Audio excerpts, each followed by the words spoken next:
안녕하십니까. 덕후맨입니다.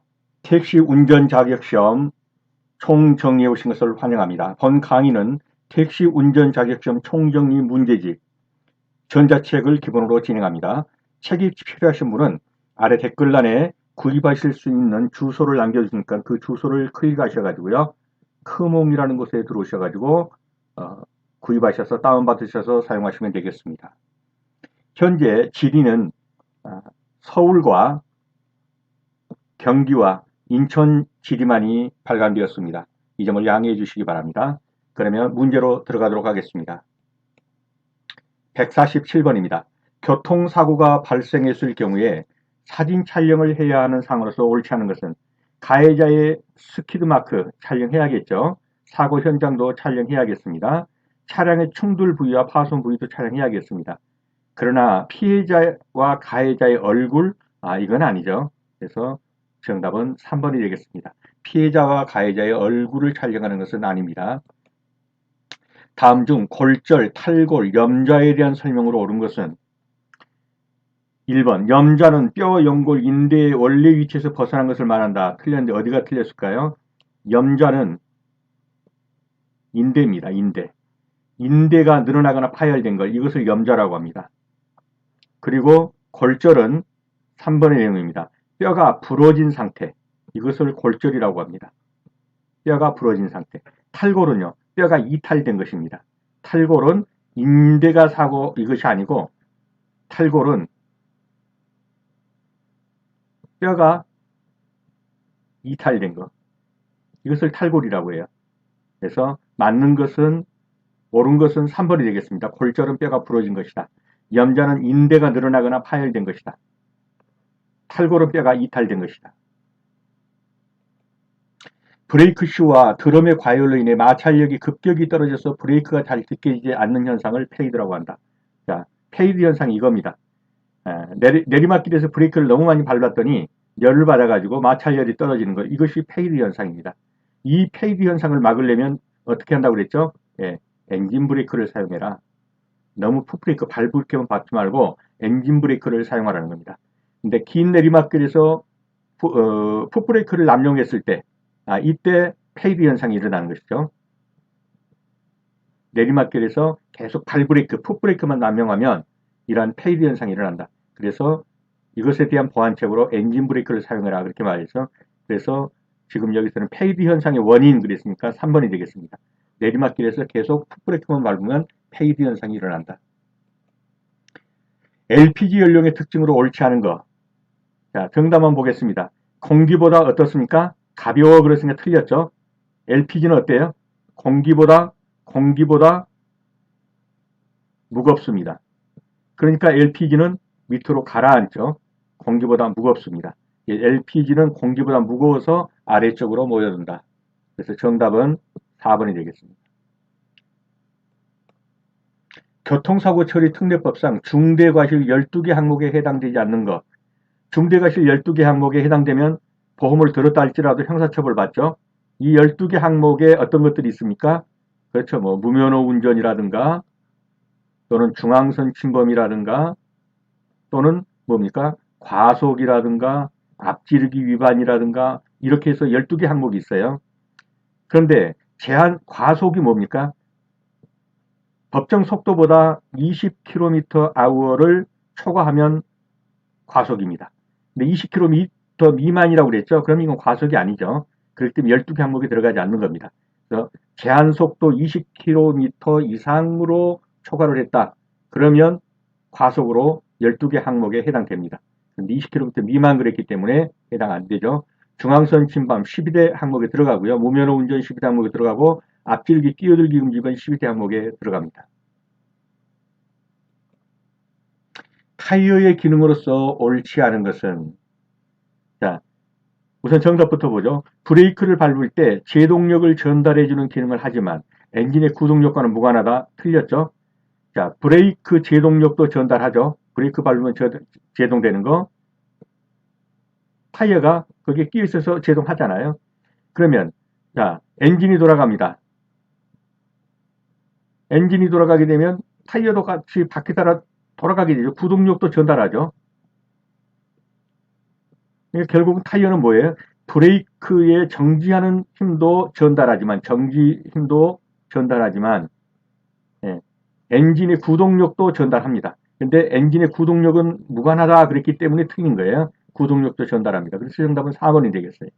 나머지 것들은 한번 다 읽어보시면 이해가 될 겁니다. 맞는 지문입니다. 나머지는. 타이어의 공기압이 부족한 상황에서 고속 주행을 할 때 발생될 수 있는 거.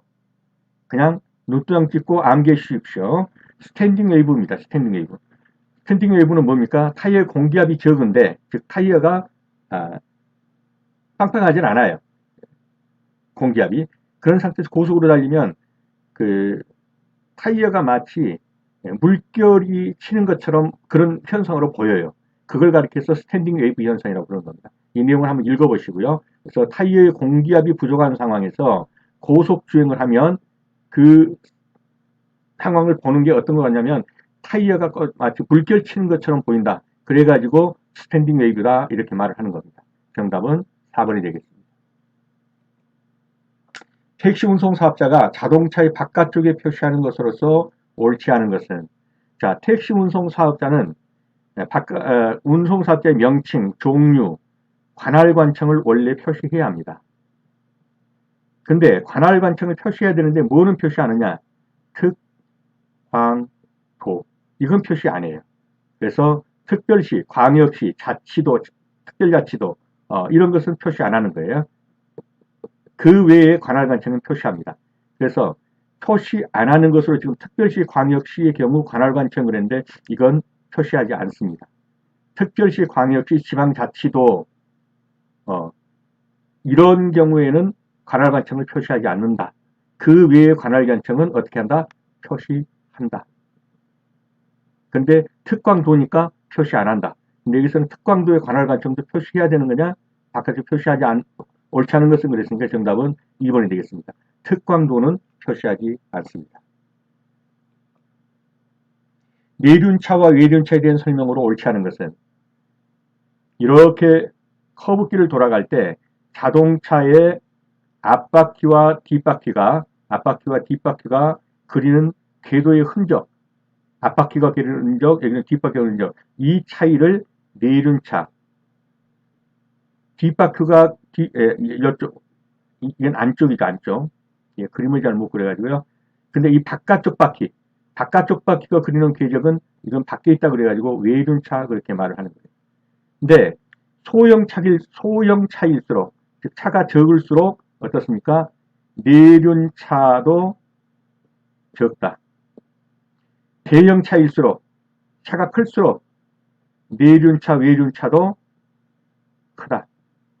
이 바퀴의 궤적이 이 차가 길수록 바퀴의 궤적도 안쪽과 바깥쪽에 이 차이가 크다. 내륜차가 크다 이 말이에요. 그러니까 대형 차일수록 내륜차도 크고 소형 차일수록 내륜차도 적다. 근데 여기서는 뭐라고 했습니까? 소형 차일수록 내륜차와 외륜차가 차이가 크다. 그러니까 틀린 거죠. 소형 차일수록 내륜차와 외륜차의 차이가 적다. 그래야 맞는 거죠. 틀린 거 4번이 되겠습니다. 이 그림으로 보시면 이쪽이 안쪽 바퀴죠. 이 안쪽 바퀴를 내륜이라고 그러는 거예요. 이 바깥쪽 바퀴, 이걸 외륜이라고 그러는 거예요. 그래서 안쪽 바퀴가 그리는 거, 여기는 뭐겠어요? 앞바퀴 흔적이죠, 앞바퀴. 요거는 뒷바퀴 흔적이죠. 요거는 뒷바퀴 흔적. 그래서 앞바퀴 흔적과 뒷바퀴 흔적의 차이, 요걸 가리켜서 안쪽 바퀴니까 내륜차. 이 바깥쪽 바퀴의 앞바퀴와 뒷바퀴의 궤적이 다른 거, 이것은 외륜차. 이렇게 말한다는 거죠. 그런데 이 차가 길수록 내륜차와 외륜차가 크다. 이 궤적이 차이가 큰 거예요. 네, 그렇게 알아두시면 되겠습니다. 야간 운행 중에 차량 상호간에 라이트가 갑자기 비치니까 여러 번 설명 들었죠. 여기 오는 차가 라이트 이렇게 비추고 여기서 가는 내 차가 라이트 이렇게 비추는데 여기 서 있는 사람이 갑자기 안 보이더라. 네. 상대방 차와 내 차의 라이트 불빛에 의해서, 전조등 불빛에 의해서 이 있는 사람이 있는데도 증발해버린 것처럼 보이더라. 그래서 이걸 뭐라고 그런다고요? 증발현상이라고 한다. 증발현상. 야간 운행 중에 차량 상호 간에 라이트가 갑자기 비춰지는 경우 있던 물체나 사람이 없는 것처럼 보여서 식별하지 못하는 것, 이걸 가리켜서 증발현상이라고 합니다. 겨울철 안전관리를 위한 자동차의 관리상으로 옳지 않은 것은 겨울철에 부등업 점검해야겠죠. 정호기 상태도 점검해야 합니다. 월동장구도 점검해야 합니다. 근데 겨울철이라고 꼭 와이퍼 상태를 점검할 필요가 있을까요? 그건 아니겠죠. 오히려 어쩌면은 뭐 장마철에나 이런 때가 더 와이퍼 상태를 점검할 필요가 있을 겁니다. 그래서 월동장비로서의 와이퍼 상태 점검은 아닙니다. 의식이 없거나 구토를 하고 있는 승객에게 가장 바람직한 것. 의식이 없거나 구토하면 어떻게 한다고요? 옆으로 뉘어서 구토물이 입으로 빠져나가게 해주고 기도를 확보하게 해줘야 합니다. 그래서 옆으로 누인다. 이게 정답이 되겠습니다. 의식이 없거나 구토를 하고 있는 승객은 토사물로 인해서 기도가 막힐 수가 있기 때문에 옆으로 뉘어서 토사물이 밖으로 빠져나오게 해주고 질식하지 않도록 기도를 확보해 준다.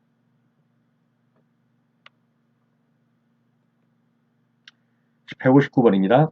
면허정지 처분 개별 기준 중 어린이 보호구역에 관해서 2배로 벌점을 부과하는 것, 속도 위반 2배 부과죠. 신호지시 위반 맞습니다. 보행자 보호 의무 불이해 2배입니다. 그러나 지정차로 통행을 위반했다고 그랬고 2배로 되지는 않습니다. 그래서 3번이 정답이 되겠습니다. 2배로 되는 것, 속도 위반, 신호 위반, 그 다음에 보행자 의무 불이해, 이것은 2배의 벌점이 부과됩니다. 그러나 지정차로 통행 위반은 2배 벌점 사항은 아닙니다. 택시 운송사업의 발전에 관한 법률상 운송비용 증가 금지 비용이 아닌 것은, 자, 유류비 기사에게 떠넘기지 말라고 그랬죠. 세차비 기사에게 떠넘기지 말고 회사가 돈에서 세차비 주라는 겁니다. 택시 구입비 기사님에게 택시 사갖고 집으로 도입시 이렇게 하면 안 되죠. 이건 다 떠넘길 수 없습니다. 그러나 장비 구입비는 개인들이 구입할 수가 있습니다. 그래서 정답은 4번이 되겠습니다. 택시 운수 종사자의 복지기금의 사용 용도로 옳지 않은 것. 자, 택시 운수 종사자를 위해서 복지기금을 마련했습니다. 그런데 택시 회사에서 이 복지기금을 가지고 세차비로 쓴다? 가능합니까? 안 됩니다. 순수하게 회사 운영비에서 세차비를 내라는 거예요. 복지기금은 어떤 때 써야 된다? 이런 겁니다. 택시 운수 종사자 자녀에 대한 장학금으로 쓰든지, 택시 운수 종사자의 건강검진 등 건강관리 서비스에 쓰든지, 기금의 관리에 필요한 경비에 쓰든지, 이런 걸로 써야지 택시 운수 종사자 복지기금 가지고 뭐 유리비로 쓴다든가 택시 세차비로 쓴다든가 이러면 안 된다는 거예요. 정답은 1번이 되겠습니다. 운수 종사자의 준수상으로 옳지 않은 것은, 정답만 보겠습니다. 승객이 없을 때는 택시 안에서 담배 피워도 됩니까? 흡연, 금연,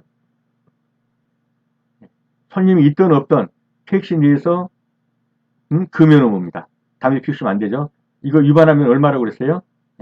10만원 과태료다. 일당 날아가는 거예요.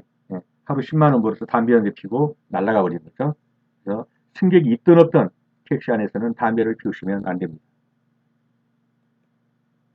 충격으로 인한 부상자에 대한 응급처치 3가지 중요사항. 자, 어떤 사람이 충격을 입었다. 그러면 올바른 자세를 취하게 해줘야 합니다.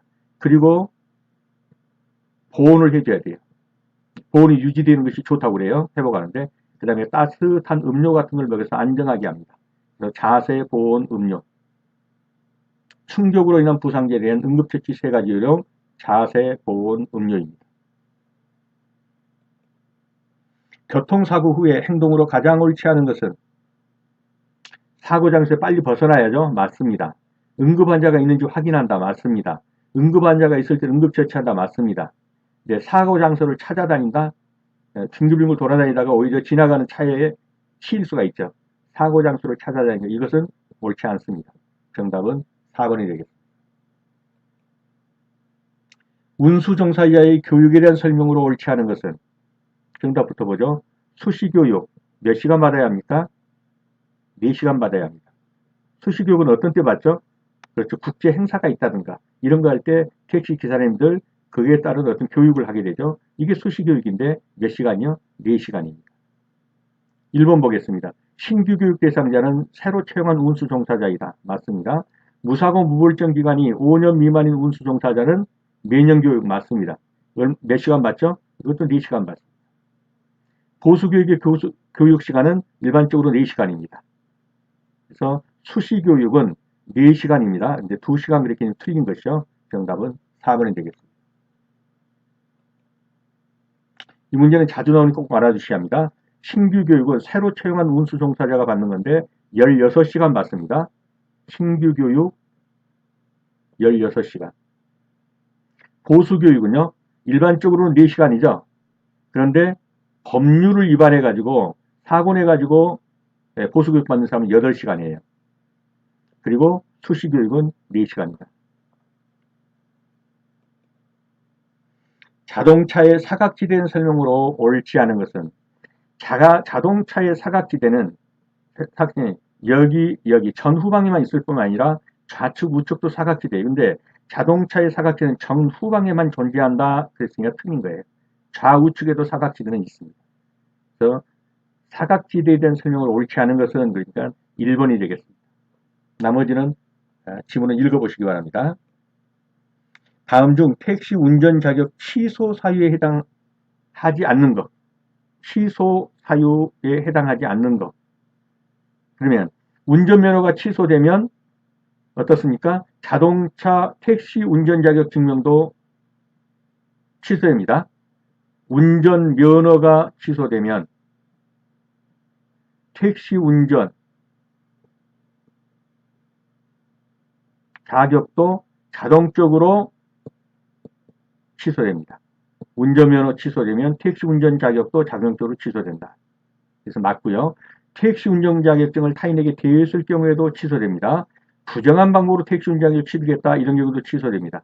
그러나 중대한 교통사고로 사망자 2명을 냈다. 그러면 자격정지 며칠이에요? 취소가 아니라 이건 자격정지죠. 사망자 2명. 자격정지 60일이죠. 그래서 중대한 교통사고로 사망자 2명을 냈다. 자격정지 60일입니다. 그래서 취소 사유에 해당하지 않는 것 그랬으니까 정답은 4번이 되겠습니다. 응급 상황이 발생했다. 구급 순서로 옳은 것은 맨 먼저 하는 게 뭐죠? 괜찮으세요? 또는 꼬집어서 의식이 있는지. 그 다음에 두 번째는 숨은 쉬고 있는지 호흡 확인. 만약에 호흡이 없다면 어떻게 해요? 가슴 압박을 한 후에 인공호흡을 한다. 이 순서입니다. 의식이 있는지 확인하고 호흡은 있는지 확인하고 없다면 가슴 압박 그리고 인공호흡을 합니다.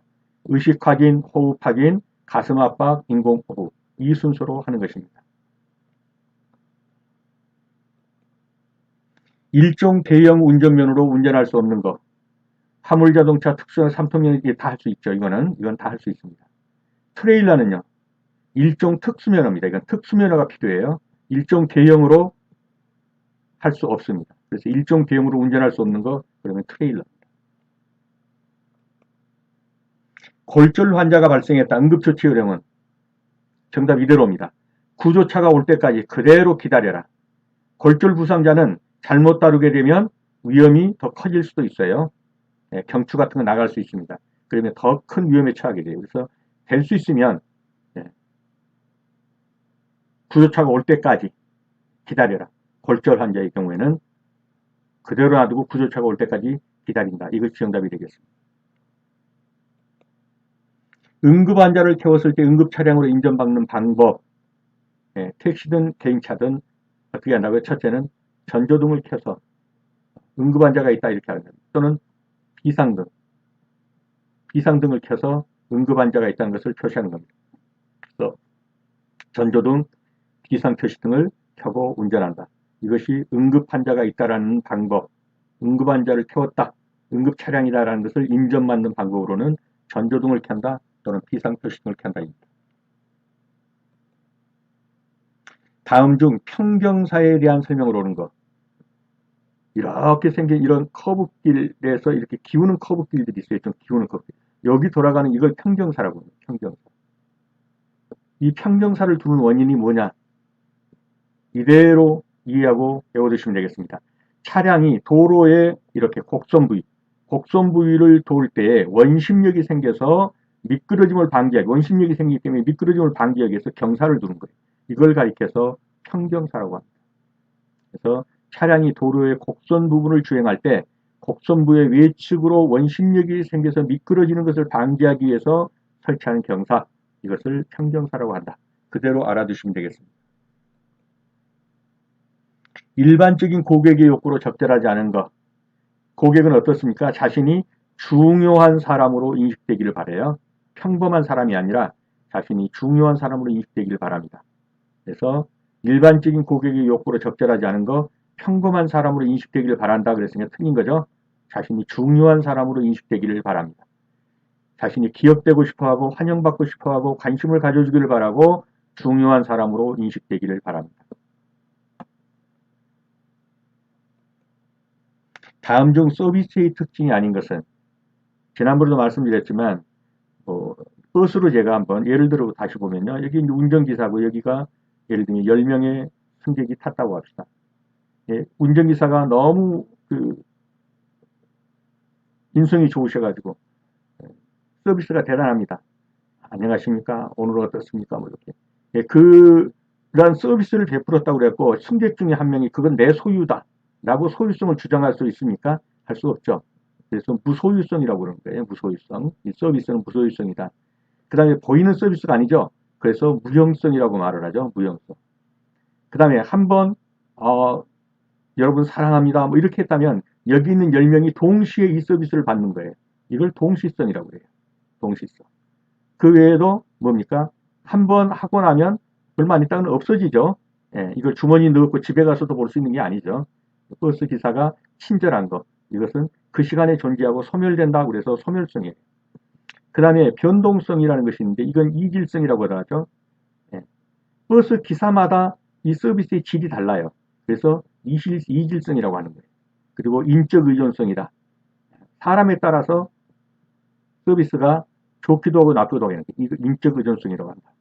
그래서 서비스의 특징이 아닌 것은 그러면 뭐예요? 소유성이 아니라 무소유성이에요. 무소유성. 소유성 그래서 틀린 거죠. 1번이 정답이 되겠습니다. 사업용 운전자의 기본 자세가 아닌 것은, 이건 이미 많이 봤죠. 추측 운전을 지향한다는 게 틀렸죠. 지향한다. 이 말은 금지한다. 하니까 이렇게 되면 맞아요. 근데 지향한다 그러니까 틀린 거예요. 또 한 번 제가 그래서 말씀을 드리면 동네에 이렇게 뒷골목을 갑니다. 이면도로를. 근데 10년 동안 여기 내가 택시 다니면서 어린애 한 번도 안 태어났어요. 이번에도 안 태어나서 축 갑니다. 이러면 안 된다는 거예요. 이렇게 추측하지 말라는 거예요. 언제든지 어린아이가 태어날 수 있다고 보고 소행하거나 일시정지하거나 소행해서 가는 것이다. 그래서 추측 운전은 지향한다 그러니까 틀린 거예요. 지양한다, 금지한다, 될 수 있으면 안 한다 이렇게 되면 정답은 2번이 되겠습니다. 교통사고 발생 시 운전자의 안전조치 과정의 순서가 올바른 것은, 자, 교통사고가 발생했으면 이 차에서 빨리 어떻게 내야 탈출해야겠죠. 빠져나와야 돼요. 그 다음에 이 차 안에 있는 사람이라든가 이런 사람은 인명 구조해야겠죠.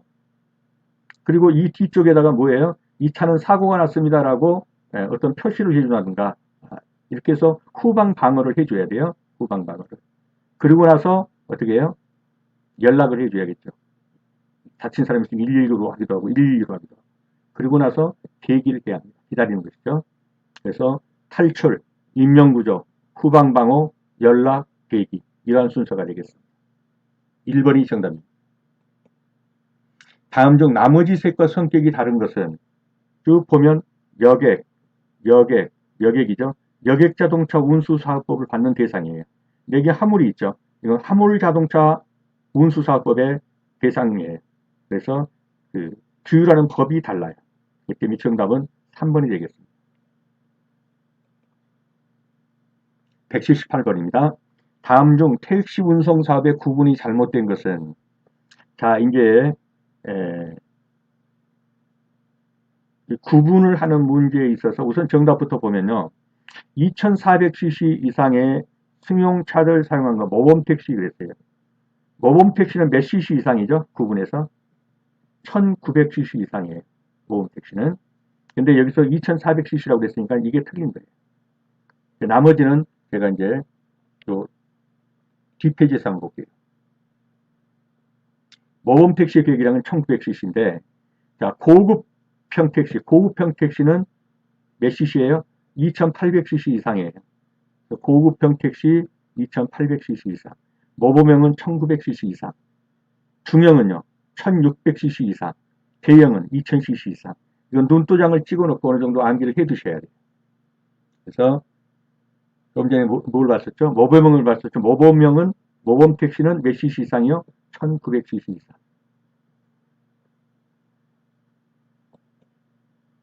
다음 중 택시의 불법 영업에 해당되는 것은 정답 위주로 보겠습니다.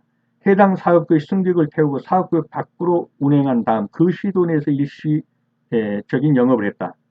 여러 번 말씀드렸죠. 서울시 택시가 손님 싣고 남양주 갔습니다. 근데 남양주 내리고 돌아와야 되는데 안 돌아오고 여기 남양주 손님 태우고 계속 돌아다니고 있어요. 이게 불법 영업이죠. 40만 원 과태료라고 그랬어요. 여기서는 불법 영업에 해당되는 거 그랬어요. 불법 영업에. 3번 같은 경우는 이건 불법 영업이에요. 근데 나머지 지문은 불법 영업이 아닌 겁니다. 하나 예를 들어서 해당 사업구역이 광명시다. 여기는 광명시다 그러면 광명시하고 서울시의 일정 구는 한 사업구역으로 바운드리를 묶었어요. 그러니까 이런 경우는 시도지사가 상의해서 할 수 있단 말이에요. 그래서 이런 경우가 4번 같은 경우, 이런 경우를 할 수 있어요. 근데 지금 제가 말씀드린 것처럼 이런 경우가 아니라면 그 시도 내에서만 해야 돼요.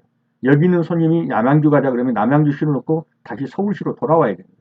근데 남양주에서 계속 손님 태우고 남양주시를 돌아다닌다. 그러면 불법 영업이 되는 거예요. 이런 경우는 40만 원 과태료가 매겨지게 됩니다. 여객자동차 운송사업 면허를 받은 자가 운임이나 요금을 변경하려는 경우에는 운임, 요금 변경하는 경우에 누구에게 뭐 한다고요? 신고해야 돼요. 신고사항인데 누구에게 한다고요? 시도지사에게 신고. 그래서 시도지사가 정답이 되겠습니다. 여객자동차 운송사업의 면허를 받거나 등록을 할 수 없는 사람이 아닌 것은, 즉 할 수 있는 사람은 이런 말이죠. 좀 모한말로 하면 법적으로 정상인입니다. 할 수 있는 사람. 파산 선고를 받고 복권된 자, 이건 법적으로 정상인과 똑같습니다.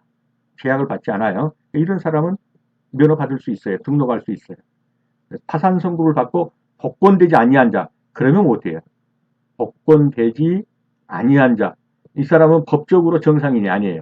이런 사람은 면허나 등록을 할 수 없습니다. 근데 파산 선고를 받고 복권된 자 그랬기 때문에 정상인으로 취급해서 등록할 수 있는 사람이에요. 등록을 할 수 없는 사람이 아닌 것은 그랬으니까 등록할 수 있는 사람이란 말이고, 그러므로 파산 선고를 받았으나 복권된 자는 등록할 수 있습니다. 신규로 사업용 자동차 운전 또는 취업 중 중상 이상의 사고를 일으켰다. 신규 교육 받는 거, 운전 적성 정밀 검사 받는 거, 죄송합니다. 운전 적성 정밀 검사 누가 받는다고 그랬죠? 신규로 채용한 기사, 신규 채용. 그 다음에요. 중상 이상의 사상사고 일으킨 사람. 중상 이상의 사상사고. 즉 신규로 들어오는 사람도 이 사람이 운전을 할 수 있는 적성이 되는가 정밀 검사를 하죠. 사고를 낸 사람도 사고를 낸 이후에 이 사람이 계속 정상적으로 운전할 수 있겠는가 적성 정밀 검사를 하는 거예요. 그래서 신규로 사업용 자동차를 운전하거나 또는 중상 이상의 사상사고를 일으킨 사람에게는 신규로 또는 중상 이상의 사상사고, 중상사고를 낸 사람에게는 뭐한다? 운전 적성정밀검사를 시행한다. 운전 적성정밀검사 중 특별검사를 받아야 하는 대상으로 옳지 않은 것. 특별검사. 자동차에 적합 판정을 받은 자로 신규 검사에 적합을 받는 자로서 운전 적성 정밀 검사를 받는 것부터 3년 이내에 취업을 하지 않는다. 이 사람은 뭘 받아야 되는지 아세요? 신규와 같아요. 신규. 그래서 신규를 취급해 가지고 운전 적성 정밀 검사를 받아야 돼요.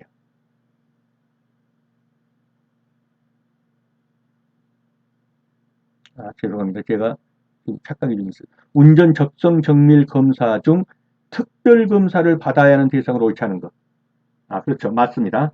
이 사람은 특별 검사를 받을 사람은 아니에요. 이건 신규 종사자하고 똑같게 그렇게 취급을 하는 거예요. 근데 중상사고 이상을 냈다든가 질병이나 과로라든가 이러한 사람들은 특별검사를 받아야 돼요.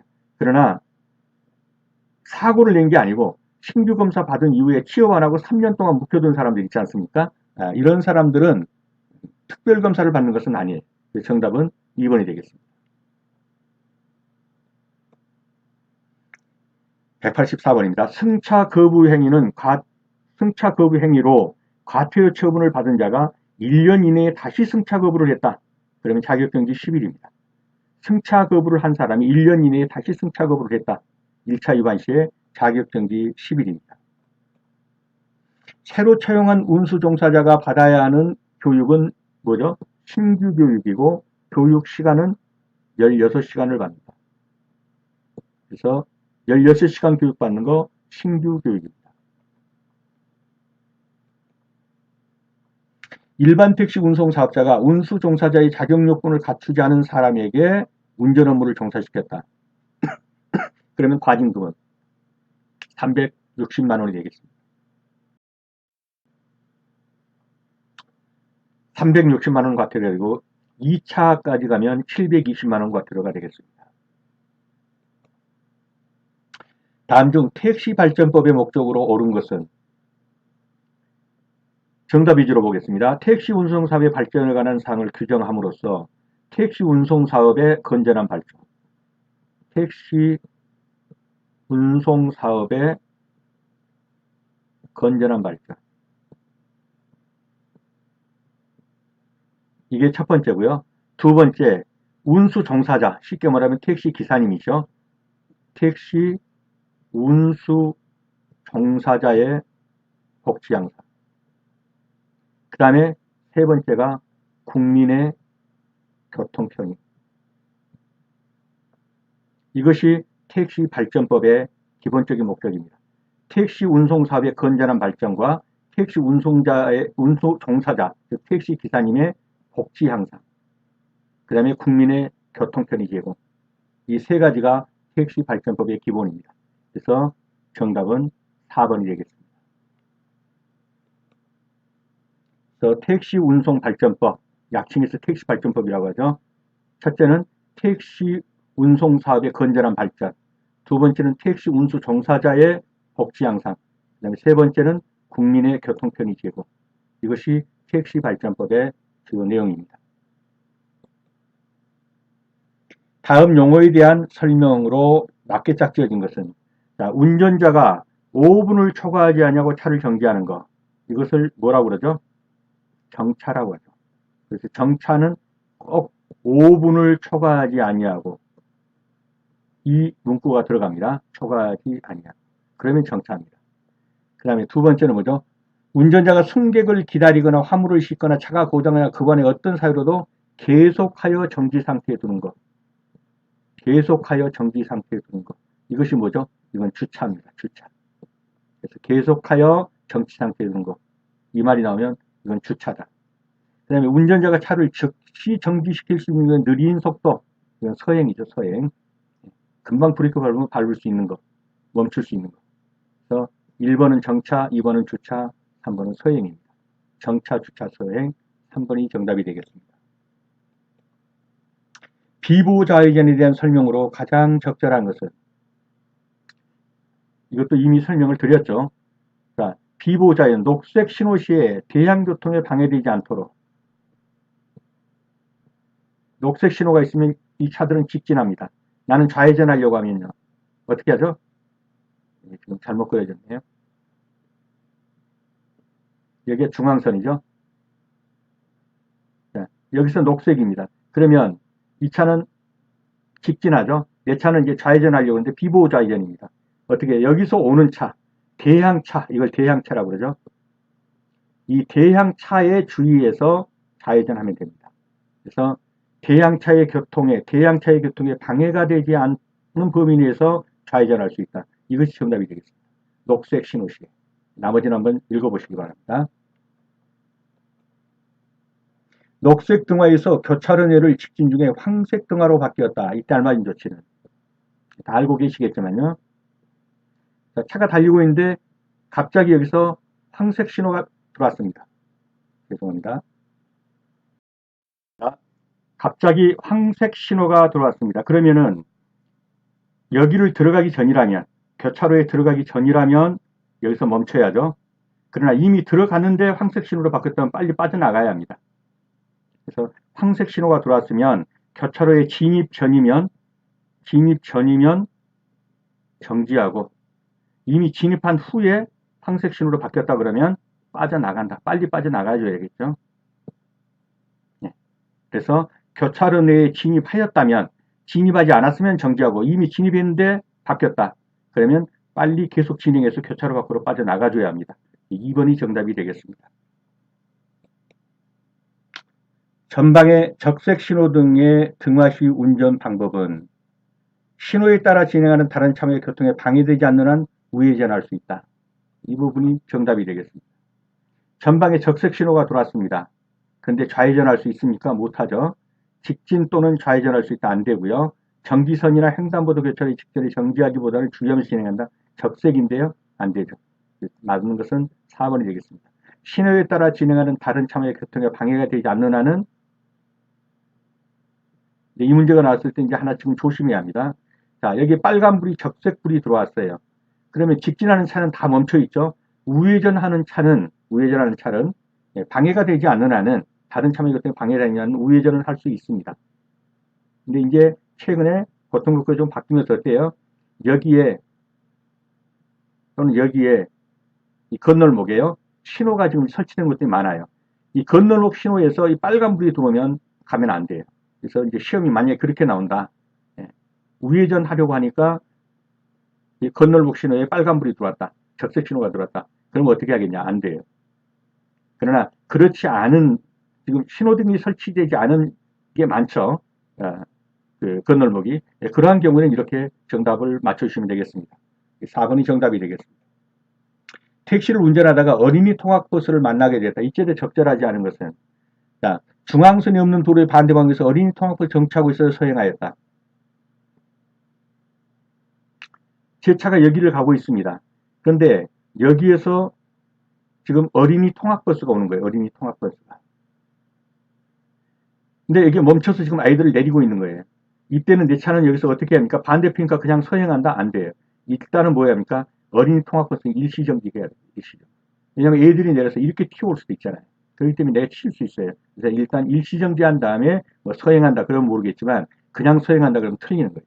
그래서 1번 중앙선이 없는 도로의 반대 방향에서, 이 반대 방향에서 오는 차라 할지라도 어린이 통학버스가 정차하고 있다.